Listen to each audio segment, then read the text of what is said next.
Dina, apa yang menjadi alasan pemerintah menaikkan PPN saat ini? Padahal ekonomi baru saja pulih dari pandemi, Dina.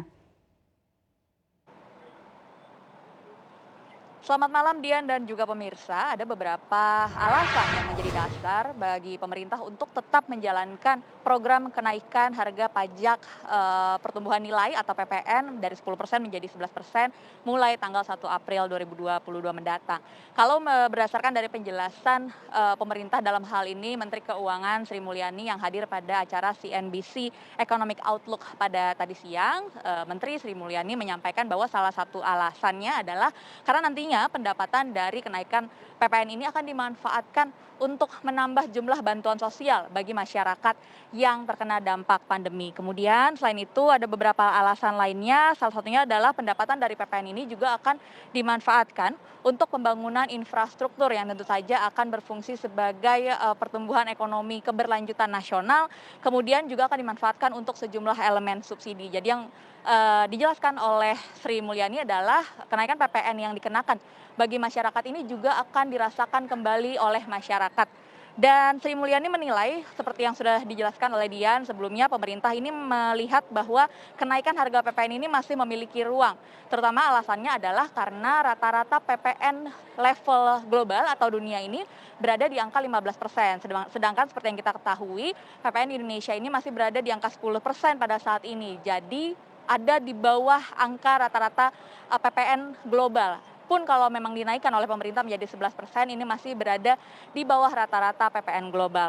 Meski banyak pihak yang melakukan protes terhadap rencana kenaikan PPN ini menjadi 11%, terutama berasal dari pengusaha, ini cukup banyak menuai protes. Namun menurut Sri Mulyani, kenaikan tarif PPN ini harus dilakukan segera atau saat ini, yakni mulai pada tanggal 1 April 2020 mendatang. Karena memang dilihat bahwa APBN yang kalau bisa dibilang sudah bekerja cukup keras selama 2 hingga 3 tahun kemarin akibat pandemi ini harus kembali disehatkan.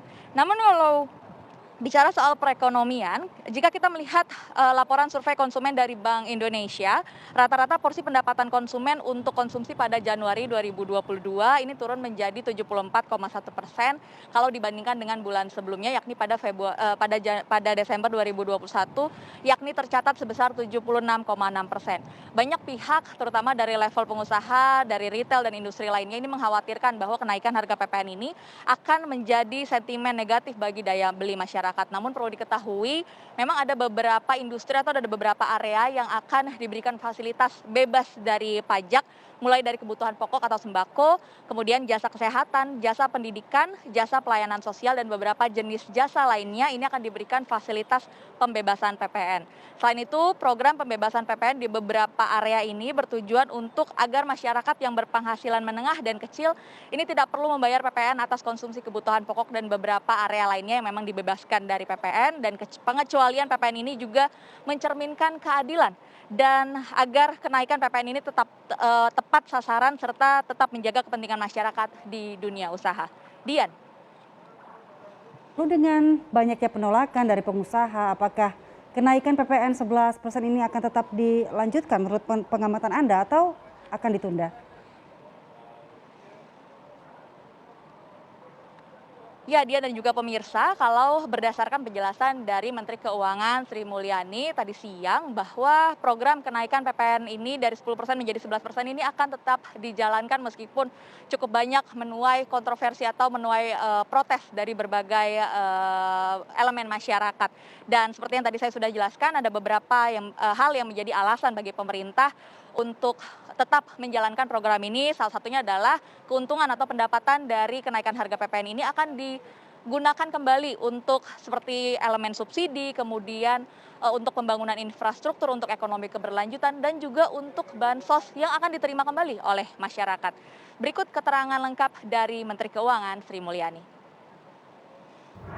Fondasi untuk pajak yang kuat harus mulai dibangun. Jadi caranya gimana ya tadi pemerintah kalau ada penerimaan kita kembalikan ke rakyat tadi apakah melalui bansos. Jadi masyarakat yang tidak bayar pajak malah mendapatkan bantuan dari pemerintah, bantalan sosialnya ditebalkan. Tapi masyarakat yang punya kemampuan ya memang urunan ini gotong royong dari sisi ekonomi Indonesia. Dan ini yang terus kita coba untuk komunikasikan. Ya Dian dan juga pemirsa, kita akan terus memantau apakah kenaikan harga PPN ini akan berpengaruh atau menjadi sentimen negatif bagi daya beli masyarakat atau seperti apa, kita akan terus memantau.